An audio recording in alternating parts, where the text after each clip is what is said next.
Hello everyone and welcome to my YouTube channel. Today I have with me the Dreame L10 Pro from the company Dreametech, and it is the latest robot vacuum from the company. I've been running this in my house for about a month and look forward to giving you my final review coming out real soon on this guy, and I can tell you it's going to be a good one. This one has really impressed me. You see, what makes this really different and like some of the more expensive robot vacuums out there on the market is right here across the front we have a laser-based navigation system that aids the LiDAR system on top. You see, the LiDAR systems, they can't see anything below the deck lid. That means that your robot vacuums, when they go around your house, will bump into stuff and maybe some things that you don't want them to bump into. This laser-based navigation system that sits on the front of this L10 Pro here will help guide the robot vacuum around your house, missing such things as shoes, socks, cords, power strips, or really anything. In fact, this will basically run around your house and almost virtually touch nothing while it goes around vacuuming. Now, that may be something that is of interest for several of you, but for some of you, you may want something a little bit less expensive and a little bit less complicated. And today I have just the thing for you. And here we have with me right now the Dreametech D9. This is the laser-based robot vacuum, but it is different because it doesn't have those front lasers on the front. It just has the LiDAR navigation system on top. One of the things that are different that sets this apart from the L10 Pro, it does have a little bit less suction with 3,000 pascals versus 4,000 pascals on the larger brother, the L10 Pro. So today we're going to go ahead and do an unboxing and open this up, take a quick look at it. And again, I'll be putting this through many tests in my house, and I'll be giving you a full review as soon as I've had an opportunity to spend some time with this and let you know whether or not you should buy it. Now, if you want to save some money, this might be the thing. If you don't care about obstacle avoidance, this might be the robot vacuum for you. So stay tuned, we'll go ahead and get an unboxing now. Alright, so here's the box. It's a pretty small box, decent looking box, but quite small. That's all you need. It does come when you first open it up with an instruction manual. There is also a quick start guide to get you started.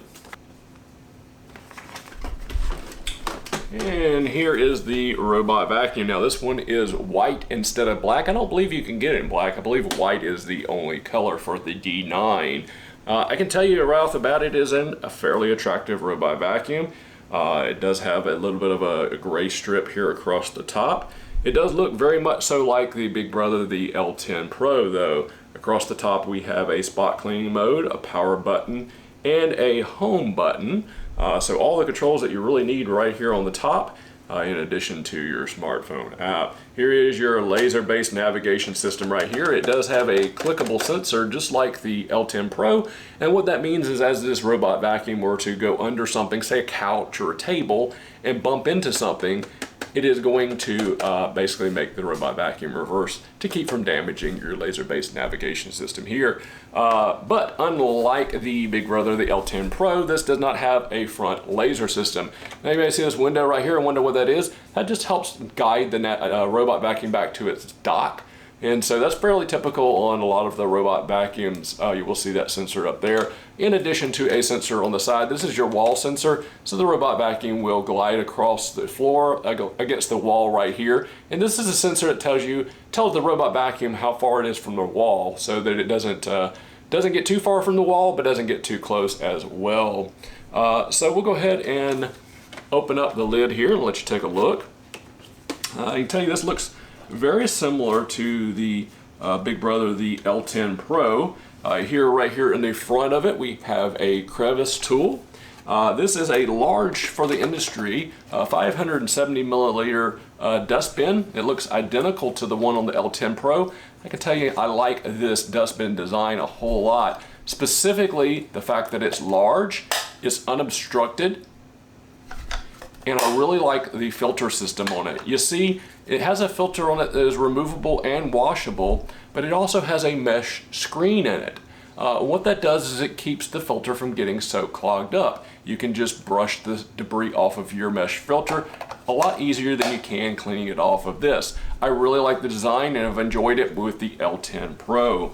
Now looking inside here, nothing too spectacular. We have our opening, which is where the dust and debris will get sucked in. The vacuum motor sucks from back here in the very front of the robot vacuum. I'll make sure you can see that right down here.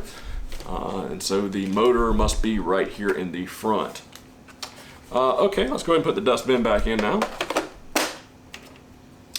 Okay, under the lid we also have a reset button here that you could click with a paper clip or a ballpoint pen right there, and a Wi-Fi light which will illuminate when it is connected to Wi-Fi. All right, here on the front of, or the back of the robot, all right, here on the back of the robot we have the exhaust vents.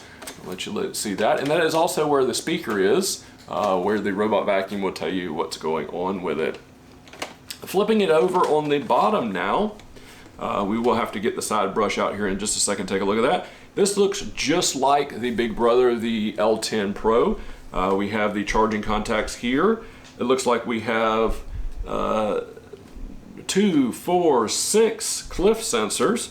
That way if you have a 2-story house it won't roll down your stairs for you. Standard brush roller looks just like the one in the L10 Pro. It is a combination with bristles and rubber. I'll let you look at that.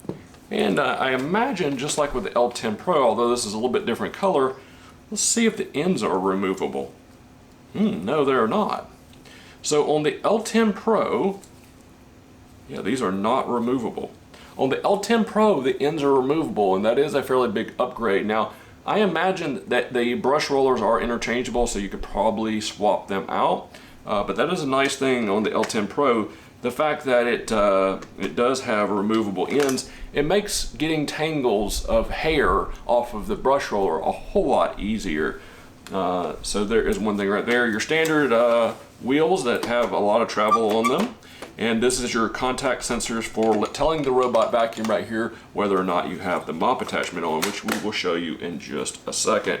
Your front spinning wheel, and this does have a carpet sensor. That way, if it goes from hard floor to carpet, you can boost up the vacuum power automatically if you have that setting turned on. And in the box, we also have the dock here, which is really just your standard dock. There is no cord management on the back of it. Your cord here plugs into the side, and this is where your robot vacuum will go home to charge, just like this. And here we have the side spinning brush, which should just pop right on here, just like that. That is identical to the big brother of the L10 Pro. And here is the mop attachment, which I believe is also identical. I do like the fact that it does have a little wheel back here on the back of their mop attachment. It does have the fill for the water right here on the tank. It is not one of the larger tanks in the industry, but for small to medium-sized homes, this one refill of this will be just fine. There are some instructions on the back here, and these mopping pads, they all come off the same. They essentially just slide on and slide off just like that, and then they Velcro right back. Now this should be just as simple as sliding it in to attach it, just like that. There it is attached, and that is all you will need to do. Once the mopping attachment is attached, it'll give you the ability to either just mop or vacuum and mop if you want to do that at the same time. So that is an overview of the Dreame D9, and I'm going to be putting this through several tests in my house. I tell you, for the price, it is a fairly competitive robot vacuum, one that you maybe should take a look at. But make sure if you haven't already subscribed, go ahead and do that now to go ahead and see future upcoming reviews on this, the L10 Pro, and many other robot vacuums. All right, everybody, I appreciate your time. Take it easy. Bye-bye.